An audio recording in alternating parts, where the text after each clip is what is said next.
et bienvenue dans un nouvel épisode du balado Affaires d'État des collines aux tribunaux, le balado des programmes de droit et politique appliqués de l'État, communément appelé DPAE, de l'Université de Sherbrooke. Je suis William Dumais-April, étudiant à la maîtrise en droit international et politique internationale appliquée, et je suis accompagné aujourd'hui de Marie-Sophie Desmophlis, docteur en droit et chargée de cours à forfait pour les programmes de DPAE. Bonjour Marie-Sophie. Bonjour William, bonjour à nos chères auditrices et chers auditeurs. Aujourd'hui, nous avons l'immense plaisir d'accueillir Maître Marie-Claude Landry. Marie-Claude est une juriste inspirante et inspirée. Elle a toujours fait preuve d'engagement et a notamment consacré sa carrière à la défense des droits de la personne et à l'accès à la justice.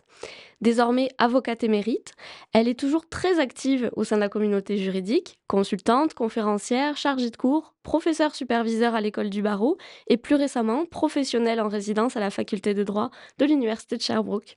Bonjour Marie-Claude et merci d'avoir accepté notre invitation dans ce balado afin de nous permettre d'en savoir davantage sur vous et de nous partager votre expérience. Alors, bonjour à vous deux et merci de l'invitation. Ça fait plaisir. Avant d'aborder peut-être votre vie professionnelle, on aurait aimé peut-être attendre votre parcours académique. On a beaucoup d'étudiants et étudiantes là, comme auditeurs, auditrices, fait que ça aurait été intéressant peut-être d'entendre là, à premier abord cet élément-là. Ben merci. Et puis, écoutez, c'est pas un parcours nécessairement linéaire ou nécessairement facile. Pour moi, l'école a été une étape difficile du primaire au secondaire, mais je pense que j'ai eu la chance d'avoir la force de caractère et la détermination de me rouler les manches et de réussir à être admise à l'université en 1985.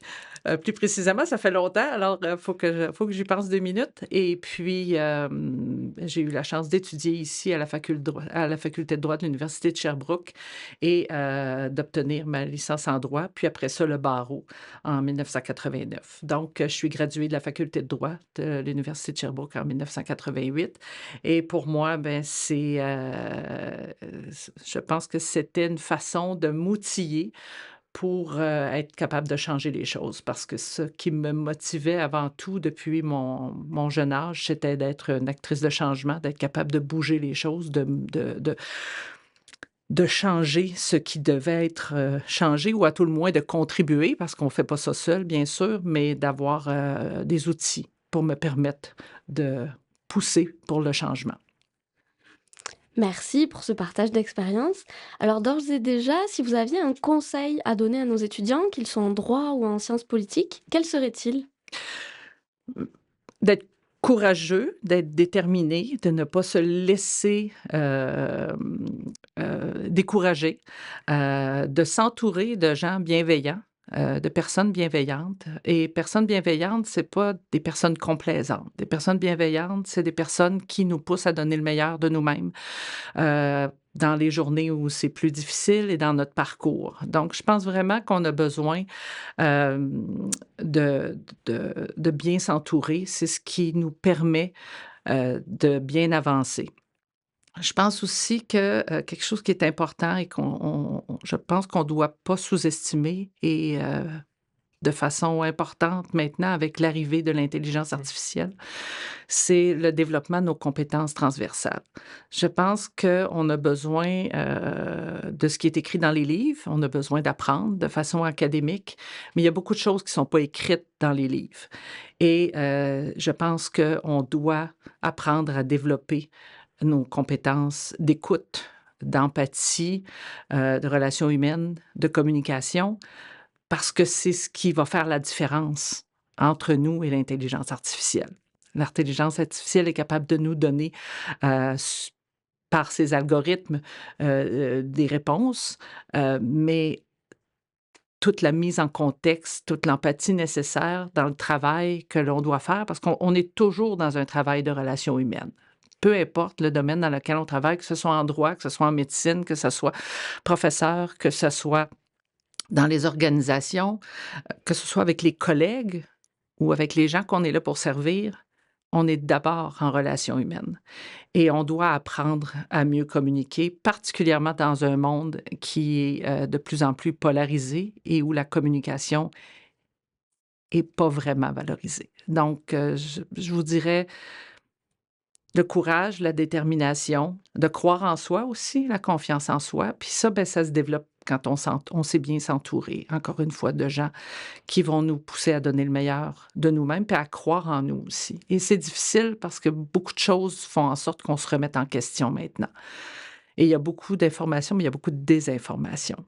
Alors, c'est un petit peu ma vision des choses. Mais c'est super intéressant. Je pense que la question d'empathie aussi, on va en parler un peu plus tard, là, avec les questions justement sur je ne vais pas me tromper là, dans le nom, mais c'est la comité, La Commission Commission canadienne des droits de canadienne la des droits de la personne. personne, ouais, pardon. Mais justement, là, avant de commencer sur ça, on s'est dit pour toute expérience professionnelle, on voulait commencer avec un petit retour en arrière. De 2009 à 2015, vous avez été membre du tribunal disciplinaire dans les établissements correctionnels fédéraux pour la région de Québec. Oui. Ben, pour commencer, on voulait justement savoir en quoi consistait votre rôle dans ce tribunal. J'ai été appelée pour siéger comme, on appelle ça président indépendant des tribunaux disciplinaires dans les pénitenciers fédéraux. Alors, j'ai eu l'immense privilège d'être nommée par le gouverneur en conseil présidente indépendante et également première présidente indépendante. Alors, la première présidente indépendante, c'est un peu la personne qui coordonne les activités des autres décideurs. Alors, ce sont des décideurs administratifs. Quand les détenus sont mis dans des centres fédérales, bon, ils purgent évidemment une sentence pour le crime qu'ils ont commis, qui sont des crimes de 2 ans, qui valent des peines de 2 ans et plus. Alors, à l'intérieur des établissements, il doit y avoir de la discipline, bien sûr. Alors, il y a ce qu'on appelle des offenses mineures et des offenses majeures. Les offenses mineures vont être souvent gérées par les gestionnaires à l'interne. Il y a des offenses majeures. Alors, on peut parler, par exemple, d'un refus d'ordre. On peut parler d'une bataille. On peut parler de substances illégales. On peut parler on sait que, par exemple, il y a du trafic, de la fabrication par des alambics d'alcool. Alors, il y a toute une panoplie d'infractions majeures qui peuvent être commises à l'intérieur des établissements fédéraux. Alors, il a été prévu qu'il y avait un système indépendant qui permettait d'entendre la preuve sur ces dossiers-là. Donc, la preuve est soumise à un président indépendant et suite à l'audition de la cause, bien, le président indépendant va décider si effectivement il y a preuve de tout doute raisonnable que le détenu a commis ou pas l'infraction. Alors, le détenu peut être représenté par un avocat de la défense qui fait du droit carcéral et le service correctionnel, lui, il n'y a pas vraiment d'avocat. Il est plus dans un rôle d'assesseur, donc pour fournir l'information au président indépendant, qui a un rôle beaucoup plus, on dit, inquisitoire, c'est-à-dire qu'il va poser des questions, va chercher à avoir l'information pour rendre une décision, et toujours dans un esprit de réhabilitation et de corriger un comportement. C'est pas de punir comme corriger un comportement pour faire en sorte que les détenus, éventuellement, redeviennent des citoyens et des citoyennes responsables et puissent réintégrer la société en toute sécurité. Le système disciplinaire fait en sorte aussi que ça préserve, ou à tout le moins, ça aide à garder de la sécurité à l'intérieur des murs, mais aussi, éventuellement, quand les détenus vont être relâchés à l'extérieur. Et c'est aussi extrêmement important, c'est un système qui est méconnu, malheureusement, et qui est très important parce que quand les détenus arrivent en audition aux libérations conditionnelles, bien, leur comportement et le déroulement de leur peine, comment ça va être passé à l'intérieur des murs, va directement influencer leur libération. Donc, ce système-là doit être indépendant, doit être crédible et doit être fait dans les règles de l'art pour s'assurer effectivement qu'au moment où il y a, par exemple, enquête sur libération conditionnelle, bien, que le portrait que les commissaires auront soit fidèle à la réalité. Alors, c'est vraiment, je pense, un rôle qui est important pour la protection des établissements, des détenus eux-mêmes à l'intérieur, des officiers et du public. Fait que j'en comprends que la qualité des informations, qu'elle soit neutre aussi, est extrêmement importante. Là, j'imagine que ça amène beaucoup de défis quand même pour dans le milieu carcéral, cette volonté de neutralité-là. Ben, c'est extrêmement important, puis c'est un défi parce Mhm. qu'effectivement, on sait que, on sait pas, je vous informe dans les faits que c'est- tout ça est sous la supervision des services correctionnels du Canada et parfois le rôle des présidents indépendants est bien mal compris. Et on voit de plus en plus euh, des gouvernements, les représentants qui disent, mais on doit avoir la loi et l'ordre, on voit que tout ça doit se renforcer, et c'est vrai, mais on doit aussi s'assurer on a un système de discipline à l'intérieur des murs qui fonctionne. C'est une question de crédibilité, et si le système à l'intérieur des murs n'est pas crédible, mais c'est l'anarchie. Et il y a des risques, et il y a des risques pour tout le monde, incluant les détenus. Puis moi, je dis toujours, les détenus ont payé par la sentence qui leur a été imposée par un tribunal. Après ça, on a des lois au Canada qui prévoient que les détenus doivent être réhabilités et vont être un jour relâchés. Donc, qu'est-ce qu'on veut comme citoyen et citoyenne qui va vivre peut-être à côté de chez nous? Mhm. On veut s'assurer que les gens puissent corriger un comportement. L'autre phénomène, c'est quand on parle de détenus, on voit souvent de femmes ou d'hommes, notre imaginaire fait en sorte qu'on voit souvent les personnes qui ont commis les crimes les plus horribles de la société. Hein? Notre imagination, si je vous parle d'être juge dans les pénitenciers fédéraux ou décideur administratif, pour vous, détenu va être l'image que vous allez avoir, c'est ce que vous voyez dans les journaux, les Mhm. pires horreurs. Mais ils représentent peut-être 2% de la population carcérale. Mhm. Il y a beaucoup d'autres détenus qui ont des histoires difficiles et qui ne justifient pas, ne justifiera jamais le crime qui a été commis, mais qui peut-être va donner une perspective différente. Et moi, je Mhm. vous dirais que humainement, ça a été une position, un travail que j'ai fait qui m'a fait grandir beaucoup, qui m'a fait voir beaucoup de vulnérabilité, beaucoup de détresse. Chez les femmes, par exemple, incarcérées au fédéral, on sait que 98% sont des femmes qui ont vécu de l'abus physique, des crimes sexuels, de la violence, et qui sont pourtant détenus dans un système qui a été fait par des hommes, pour des hommes principalement. Et il y a beaucoup de problèmes de santé mentale aussi, particulièrement chez les femmes détenues. Donc, qu'est-ce qu'on fait avec ça? Mhm. Alors, il y a des défis importants et je pense que les présidents indépendants ont un rôle important à jouer. Les commissaires aux libérations conditionnelles ont un rôle extrêmement important à jouer. Et on a des défis importants avec la polarisation des discours Mhm. qu'on voit de plus en plus et le populisme qu'on voit de plus en plus. C'est intéressant. Mais d'où, là, je comprends bien la question d'empathie. Ça permet de mieux comprendre aussi des situations qui sont très diverses, c'est ce que j'en comprends, là, en tout cas. Oui, et il faut distinguer l'empathie de la sympathie. Oui, Hein? effectivement. L'empathie, c'est d'être capable de comprendre le Mhm. contexte derrière une situation. Et ça, c'est extrêmement important. Donc, comprendre qu'est-ce qui s'est passé, puis qu'est-ce qui a fait en sorte que. Mhm. Ça changera probablement pas au bout de la ligne nécessairement le fait que la personne soit coupable ou pas, mais ça peut changer l'orientation du programme qui va être mis en place pour faire en sorte que cette personne-là puisse réintégrer la société de façon sécuritaire pour la société, pour cette personne-là elle-même. Alors, et ça, c'est extrêmement important. Mhm. Donc, c'est prendre un peu de recul. Puis, un des exemples que je donne souvent quand je donne des formations, c'est si vous êtes commissaire aux libérations conditionnelles puis que vous avez un officier qui vient témoigner que le détenu n'a pas suivi son programme, par exemple.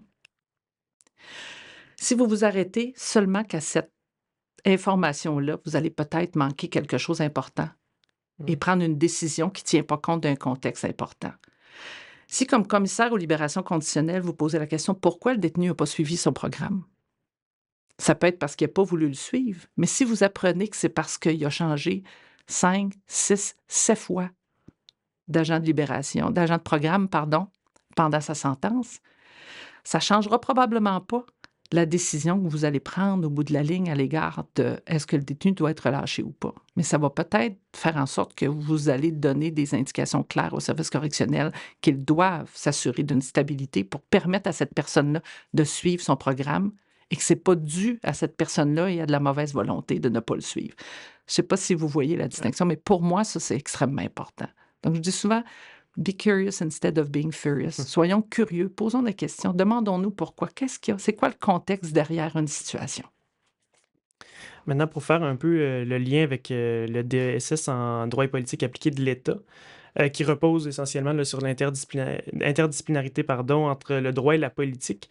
On se demandait comment vous percevez l'impact en fait du contexte politique sur votre travail dans ce cadre-là là, au tribunal disciplinaire. Est-ce que certaines décisions ou orientations prises au niveau des politiques publiques ont eu un impact sur votre travail? Ben, c'est certain que ça crée beaucoup de pression, particulièrement quand on a des gouvernements qui parlent encore une fois de la loi et de l'ordre, mettent beaucoup de Mhm. pression et adoptent un discours très populiste. Ouais. Ça crée une situation, ça crée une pression et c'est extrêmement important que notamment les présidents et présidentes indépendantes gardent leur indépendance, justement, hein, le non est important, prennent le recul nécessaire.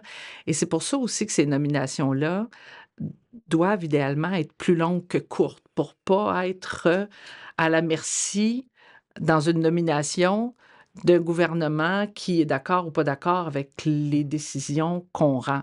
Hein? Je veux dire, moi, un système qui fonctionne, c'est pas tous les détenus sont coupables ou tous les détenus sont acquittés d'une infraction. Un système qui fonctionne, il y en a qui vont être trouvés coupables d'une infraction et il y en a qui ne le seront pas parce que la preuve le démontre pas.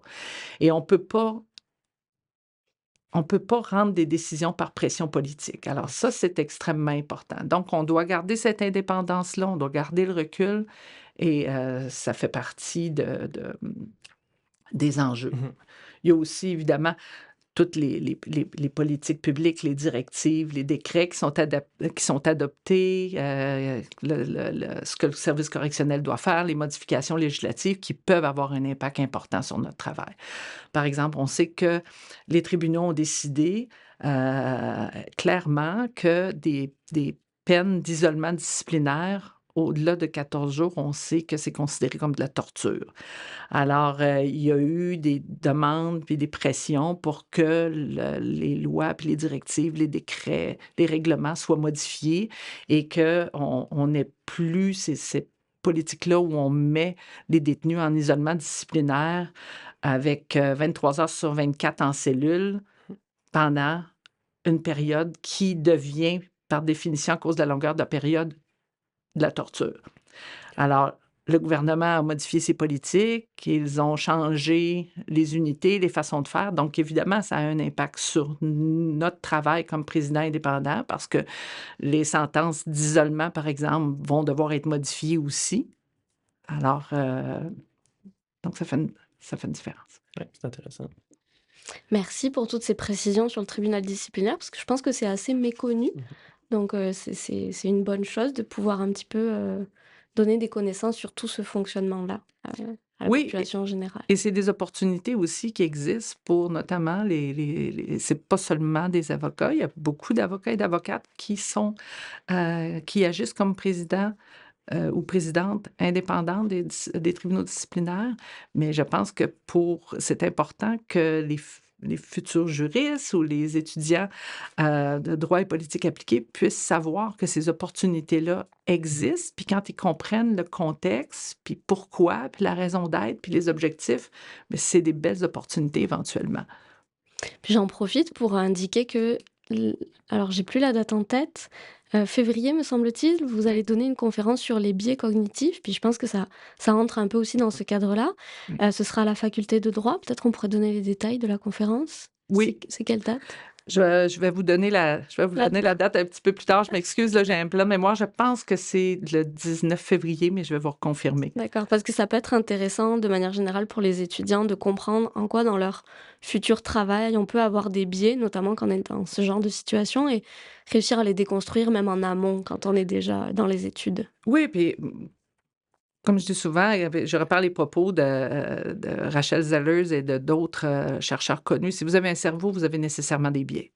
Alors, c'est pas de ne plus avoir de biais, c'est d'être vigilant, de comprendre le fonctionnement, de comprendre d'où ça vient et d'être capable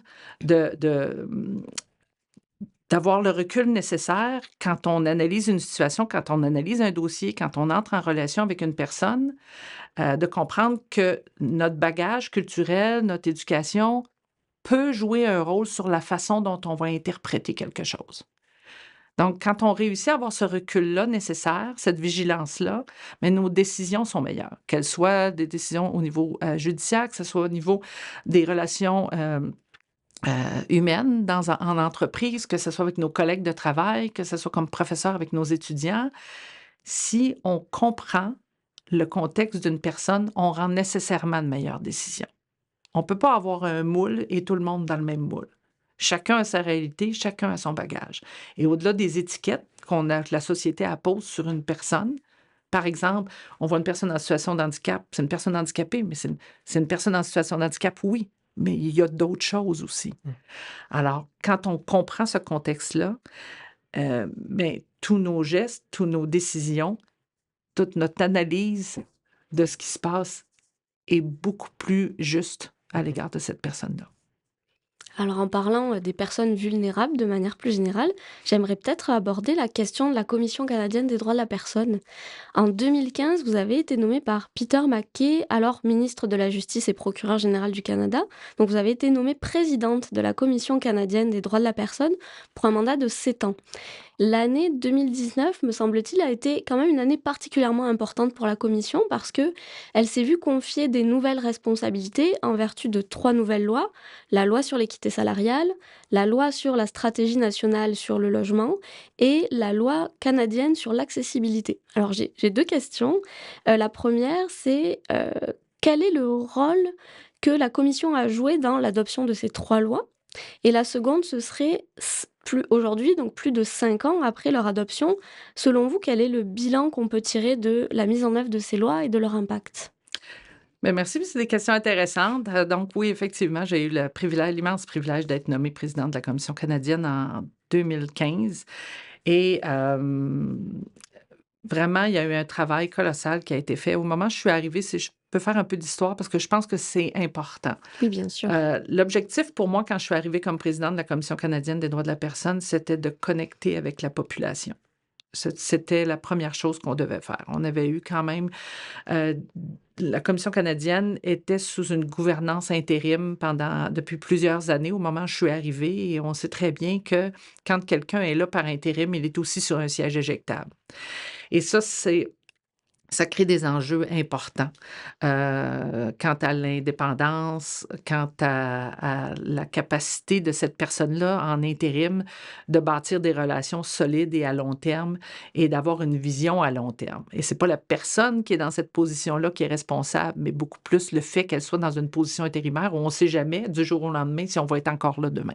Donc, la légitimité de développer une vision et d'avoir un plan de match pour une organisation devient plus difficile. Quand je suis arrivée là, pour moi, la première chose, la plus importante, à vrai dire, et c'est très pertinent par rapport à ce qui s'est fait puis le rôle qu'on a joué dans l'adoption et l'obtention des nouveaux mandats, ça a été de connecter avec la population. Donc, j'ai rencontré pendant mes premières années des groupes de partenaires, d'intervenants, d'ayants droit. Alors, et ça à la grandeur du Canada. Moi, j'ai toujours pensé que mon rôle comme président de la Commission canadienne des droits de la personne n'était pas d'être au 10e étage de la rue Slater à Ottawa, mais était d'être sur le terrain et de comprendre quelles étaient les attentes des différentes personnes à l'égard de la Commission, parce que c'était la seule façon dont elle pouvait demeurer pertinente aux yeux des gens. Parce qu'en 2015, la Commission, pour plusieurs, n'était pas pertinente. Les gens se posaient des questions. Pourquoi la commission existe? On a une commission au Québec, on a-tu besoin d'une commission fédérale? Puis la commission avait malheureusement pas été beaucoup dans la sphère publique sur des enjeux importants de droits de la personne. Alors, on a travaillé fort avec l'équipe. On est allé à la rencontre des gens et on a compris qu'il y avait des enjeux importants. Des enjeux au niveau de l'accessibilité, des enjeux au niveau de l'équité en matière d'emploi, des enjeux au niveau de l'équité salariale. Il y avait des nécessités d'avancer dans ces pistes-là, des enjeux en matière de logement.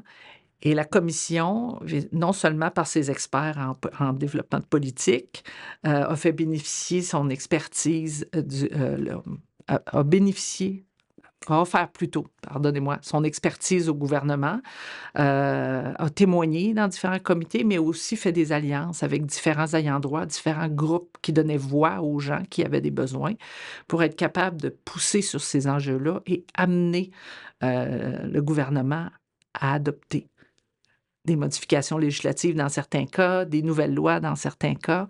Donc, ça a été vraiment un travail de collaboration, un travail de terrain avec les différents ayants droit, les différentes personnes qui avaient besoin que ces enjeux-là soient mis en lumière. Ça a été aussi par des dossiers devant le Tribunal canadien des droits de la personne qui ont éventuellement été devant la Cour fédérale, devant la Cour suprême. Donc, il y a vraiment un travail à plusieurs niveaux que la Commission canadienne des droits de la personne peut faire.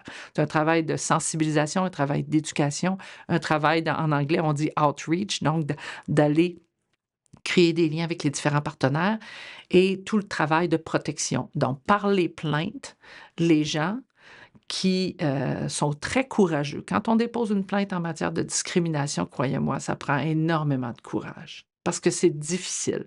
Et même si la commission a des gens pour les accompagner, pour aider, ça demeure extrêmement difficile. Quand on vit de la discrimination, on est dans une situation de vulnérabilité, on est dans une situation émotivement extrêmement difficile. Donc, de porter plainte, de mettre ça en lumière, d'aller devant le tribunal, ça demande beaucoup.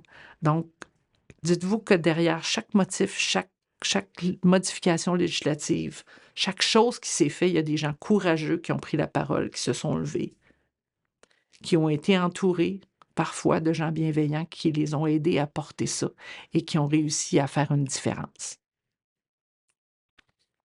C'est super intéressant. Puis là, je comprends mieux avec votre objectif de connecter avec la population. Là. Justement, on le constate beaucoup là, j'avais ressorti avec le rapport annuel de 2019 de la Commission canadienne, justement, où vous faites un message là, dans l'introduction, et là je vous cite, là, nous devons reconnaître que la haine, l'intolérance et les agressions visant les personnes en situation de vulnérabilité sont en augmentation considérable. Les femmes, les enfants, les peuples autochtones, les personnes handicapées, les personnes racialisées, les groupes religieux et les personnes ayant une orientation sexuelle ou une identité de genre différente continuent d'être victimes de discrimination. Vous en avez parlé un peu.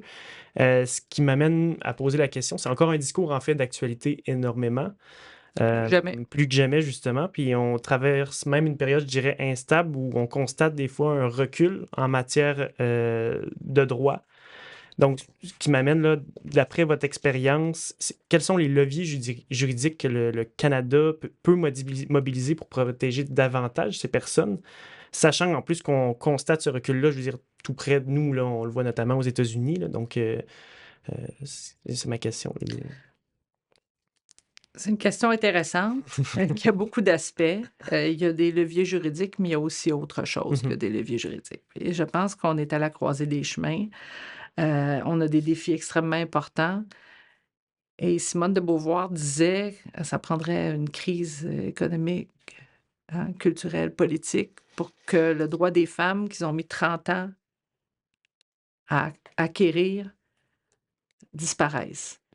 Puis je pense qu'on peut bien enlever, sans enlever, mais on peut bien ajouter tous les droits de la personne.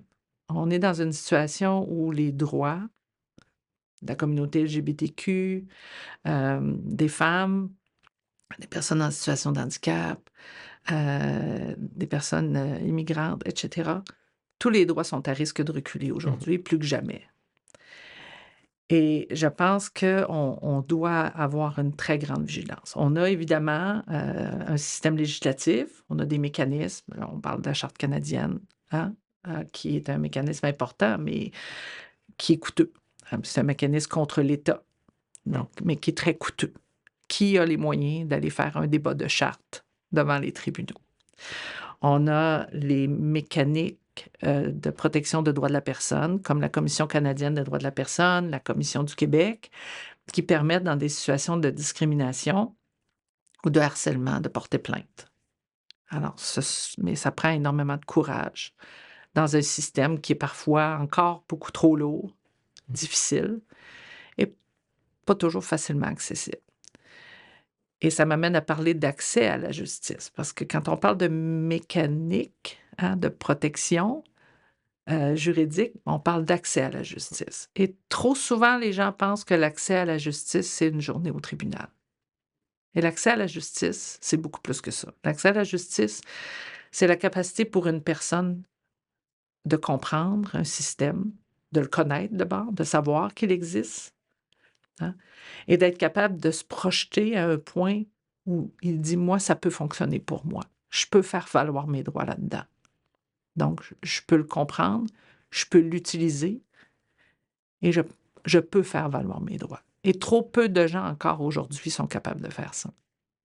Donc, on a un problème d'accès à la justice et on doit absolument travailler très fort pour permettre justement aux communautés qui en ont le plus besoin, les gens en situation de grande vulnérabilité, de pouvoir utiliser ces mécaniques-là. Et c'est un des travaux qu'on s'est employé à faire alors que j'étais présidente de la Commission canadienne des droits de la personne, c'est de mettre des mécanismes en place qui permettaient aux gens qui avaient l'éducation et les outils nécessaires pour fonctionner et être un peu plus autodidactes de se rendre jusqu'à un certain niveau, dégageant ainsi des ressources pour les personnes qui étaient en plus grand besoin. Parce qu'on ne doit pas s'inquiéter de ceux qui ont accès au système, mais de ceux qui en ont le plus besoin et qui n'y ont pas accès. Donc, je pense que c'est un enjeu important. Donc, oui, pour répondre à votre question, on a des mécaniques qui permettent de faire face à certains enjeux. Mais est-ce que c'est la seule solution? La réponse est non. On a besoin des ayants droit, on a besoin des groupes qui donnent voix à ces gens-là, on a besoin des gens qui se mobilisent, on a besoin de faire de l'éducation. On parle d'une organisation, par exemple, comme Equitas, qui fait énormément d'éducation en matière de droits de la personne. On a besoin de toute une communauté pour parler de ces droits-là. Eleanor Roosevelt disait que les droits de la personne, ça commence aussi près, dans un endroit très petit qu'on ne voit même pas sur une carte du monde. Ça commence autour de la table chez nous, autour de la table avec des amis, à l'université, dans un local où on a des amis. Donc, partout, on peut jouer, tout le monde peut jouer ce rôle-là. Donc, c'est extrêmement important de voir la mécanique juridique, mais c'est aussi extrêmement important de dire qu'il y a d'autres choses, comme l'éducation, la sensibilisation, qui est un outil extrêmement important. Il y a évidemment, dans la mécanique juridique, parfois, le juge nous donne gain de cause, parfois, le juge ne nous donne pas gain de cause. Ceci étant, je pense que ça vaut toujours la peine, quand on peut le faire, dans des enjeux importants, d'aller de l'avant. Tout simplement parce que même quand le juge ne donne pas gain de cause, parce que la loi ne lui permet pas, souvent ça met en lumière des enjeux ou des lacunes importantes dans la législation qui font en sorte qu'on va être capable de pousser pour amener les autorités et les gouvernements à faire ces changements législatifs-là. Oui, puis je ne sais pas si je peux rebondir parce que je me posais la question justement, puis je me dis que c'est quand même un système qui n'a pas été fondé justement autour de ces personnes-là vulnérables. Donc, cette question-là d'accessibilité, justement, elle devient hyper complexe parce que là, j'ai l'impression qu'on veut faire des petites avancées, pas par petit pas, mais ça reste difficile tout simplement par le fait que ce système-là n'avait pas été réfléchi initialement pour ces personnes-là aussi vulnérables. Fait que Mais c'est possible, Mm-hmm. possible. On peut le faire. Quand on a de la volonté, on peut le faire. Puis il faut toujours se poser la question dans une structure. En tout cas, moi, c'était la question que je me posais à la Commission canadienne. Comment on peut être pertinent et comment on peut rejoindre ceux qu'on ne rejoint pas actuellement? Mm-hmm.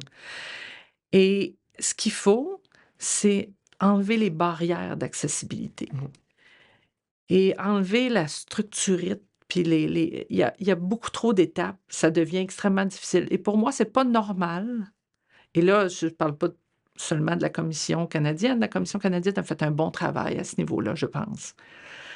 Mais la majorité des tribunaux administratifs ou une grande partie des tribunaux administratifs sont encore beaucoup trop complexes.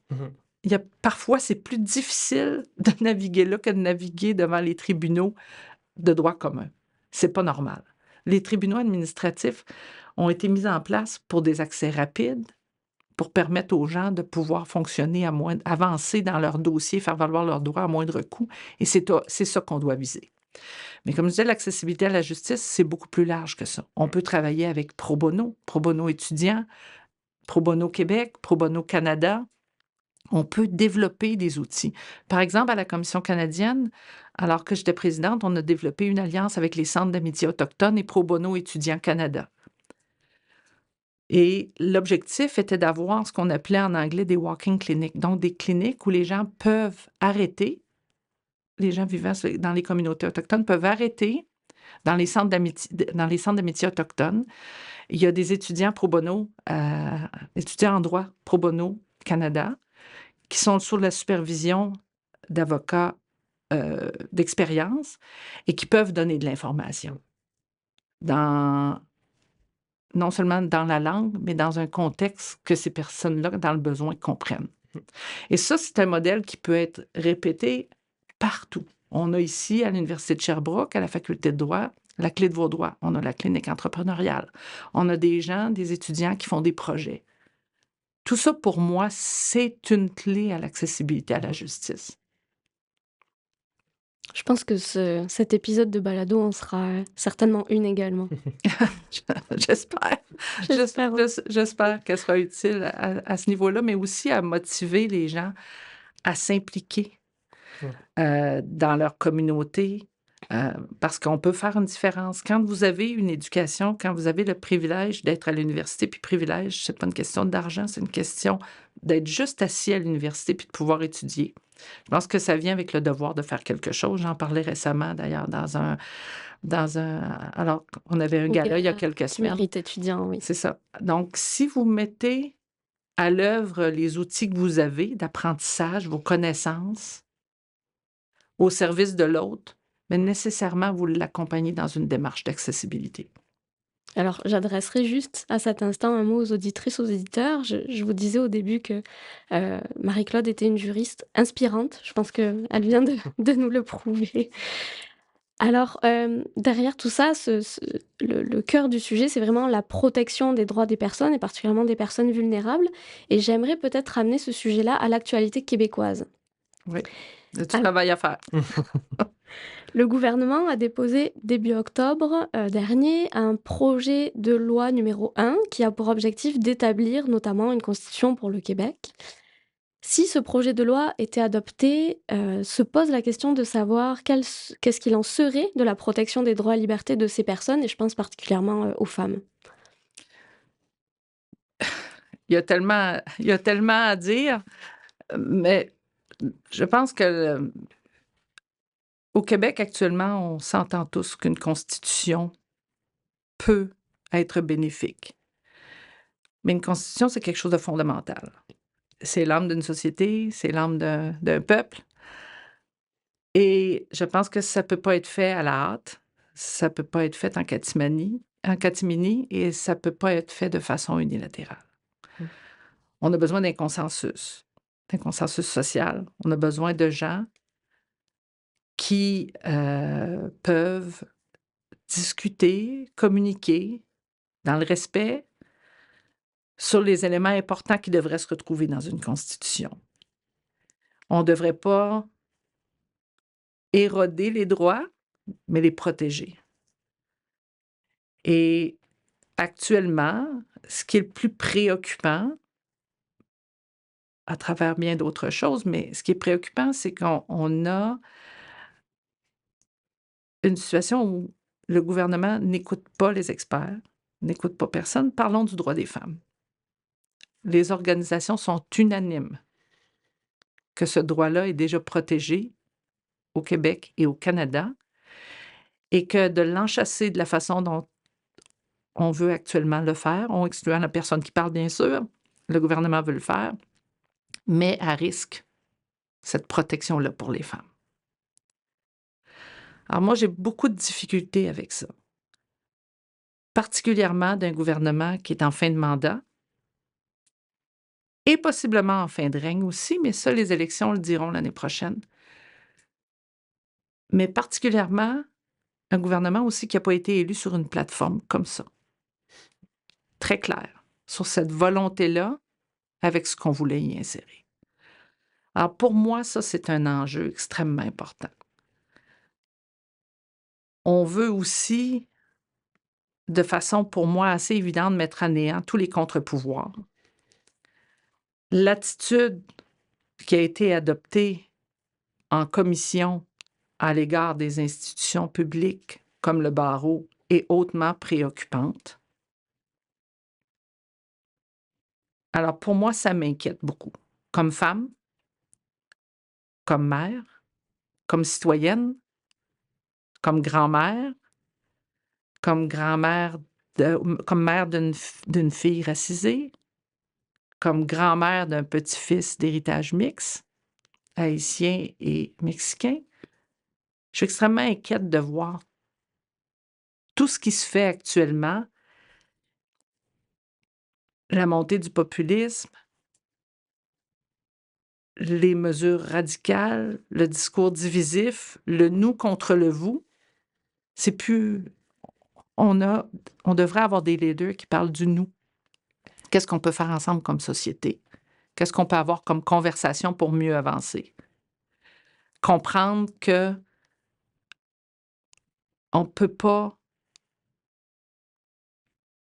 mettre les gens dans des situations de vulnérabilité dans une situation de plus grande vulnérabilité.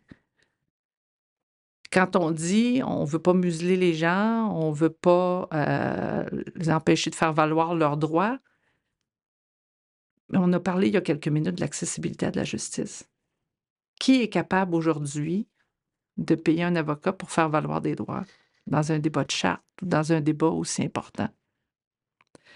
Quand les institutions publiques qui peuvent aider ne peuvent pas intervenir, que va-t-il se passer pour ces gens-là? Alors, pour moi, il y a beaucoup d'inquiétudes à y avoir. Il y a une érosion importante de l'état de droit. On est à risque et je pense qu'on doit se lever debout pour dire qu'est-ce qu'on veut avoir comme société, qu'est-ce qu'on veut se donner comme constitution ensemble et qui ne pourra pas être... C'est pas banal, une constitution, c'est pas une loi ordinaire, là. C'est pas quelque chose qui devrait être capable d'être adopté sous bâillon et d'être modifié sous bâillon. Alors, j'ai des grandes inquiétudes. Ça nous laisse sans voix. Je suis parfois sans voix moi-même quand je vois ce qui se passe, je peux vous dire. Quand j'écoute en commission des institutions, les échanges, je vous avoue qu'il y en a plusieurs qui m'ont laissé sans voix. Quand je vois, encore une fois, les attaques contre des institutions publiques, quand on mine la crédibilité des institutions publiques, on met à risque beaucoup de choses, incluant la démocratie. D'autant plus que le processus qui a lieu en ce moment semble quand même faire monter des boucliers, notamment dans la doctrine, parmi les juristes. Et on a l'impression qu'il y a un vrai clivage, une vraie scission au sein de la communauté des juristes, alors même qu'une constitution devrait rassembler, devrait être là pour fédérer. Et là, c'est l'effet inverse auquel on semble aboutir, alors même que on est dans une société qui quand même globalement va bien par rapport à tout ce qu'on peut observer dans le monde. Et là, il y a une forme de crise qui est en train de se créer autour de ce projet de loi 1 et de l'ensemble des divers projets de loi qui ont été très récemment déposés par le gouvernement, parce qu'il n'y a pas que le projet de loi 1, il y a tout l'ensemble de cet ensemble législatif. Donc je partage vos préoccupations. Et c'est quoi l'objectif d'en déposer autant si rapidement? On a vu des exemples dans des pays pas si loin où on inonde avec des projets législatifs, des décrets, et finalement, ce qu'on essaie de faire, c'est d'étouffer la critique. Et ça n'a pas de bon sens. Et je pense qu'on a besoin, encore une fois, de tirer des leçons de ce qui se passe actuellement. Et pas si loin que ça. Donc, pour moi, le discours divisif, le discours populiste, où on n'a plus d'espace. Récemment, je donnais une conférence à l'Université d'Ottawa aux étudiants et on me demandait quel est un des plus gros enjeux actuellement. Puis je disais, mais je pense que c'est la communication. Il n'y en a plus. Il n'y a plus d'espace de communication. c'est blanc ou c'est noir, il n'y a plus d'entre-deux, on n'est plus capable d'échanger. Moi, je me dis, j'ai une chance de grandir si j'échange avec vous, vous avez une chance de grandir si vous échangez avec moi. Peut-être que vous ne me convaincrez pas totalement, mais peut-être que vous allez m'aider à avoir une autre perspective et peut-être changer un peu d'orientation. Mais on n'est pas là actuellement. C'est ou les pour ou les contre, puis il n'y a plus de milieu. Et l'autre chose aussi, moi, je suis un peu tannée du mot consultation. Puis les gens, les communautés, les ayants droit, les personnes qui représentent ou les groupes qui représentent les personnes en situation de vulnérabilité sont un peu tannés d'être consultés. Ils veulent avoir cette notion-là d'engagement. Est-ce qu'on peut engager la conversation? Il faut qu'ils puissent contribuer plutôt que d'être seulement consultés. C'est ça, parce que consulter, moi, je peux vous consulter, puis après ça, faire ce que je veux avec. Moi, c'était un langage que j'adoptais beaucoup à la commission. C'était de dire, je veux pas entrer dans une phase de consultation, je veux engager la conversation avec vous. Je veux vous entendre. Et ce que j'aimerais, c'est que dans X temps, vous me disiez, ben j'ai vu des choses changer ou oui, j'ai noté telle chose. Et je pense que c'est ça qu'on devrait avoir ici.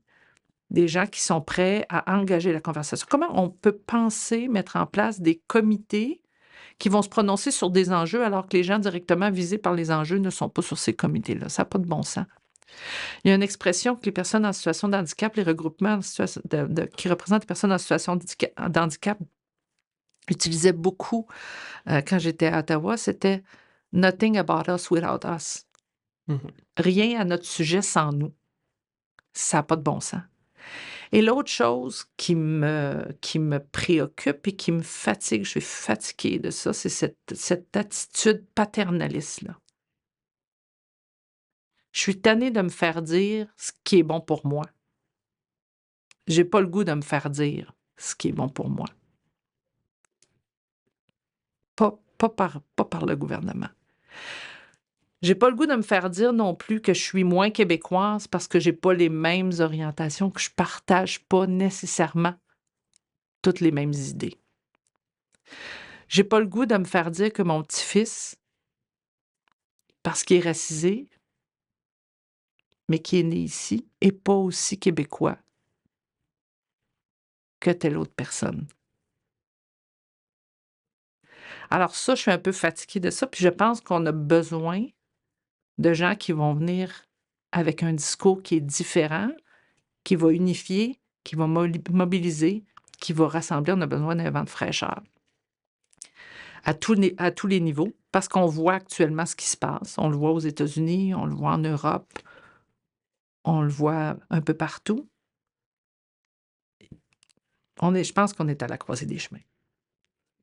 Alors merci Marie-Claude. Je pense qu'après un appel à la communauté des juristes à participer à l'accessibilité à la justice, on a un second appel qui est plutôt peut-être à destination du gouvernement cette fois-ci, à considérer les consultations actuelles qui auront lieu jusqu'à fin février comme une contribution au projet de loi 1, à sa création, à sa modification, à sa bonification surtout, et pas comme une consultation en tant que telle, mais comme une véritable conversation avec l'ensemble de la société civile. Merci beaucoup Marie-Claude d'avoir pris le temps ce matin de venir discuter avec nous. C'était intéressant et surtout très enrichissant dans le contexte actuel. Merci. Oui, merci beaucoup, effectivement. De mon côté aussi, c'était très apprécié, très intéressant aussi. Chers auditeurs, chères auditrices, vous venez d'écouter Affaires d'État des collines aux tribunaux, le balado des programmes de droit et politique appliquée de l'État de l'Université de Sherbrooke. Nous espérons que vous avez apprécié cet épisode tout autant que nous l'avons apprécié avec notre invitée, Madame Marie-Claude Landry. Je m'appelle William Dumais-April et je remercie également ma co-animatrice Marie-Sophie Desmophlis. J'en profite pour indiquer que la conférence sur les biais cognitifs donnée par Maître Marie-Claude Landry aura bien lieu le 19 février de 8h30 à 11h30 et nous vous invitons donc au centre judiciaire de la faculté de droit de l'Université de Sherbrooke à y assister. Nous vous attendons nombreuses et nombreux. Voilà. Merci. Merci et à bientôt pour un nouvel épisode du Balado. Merci beaucoup.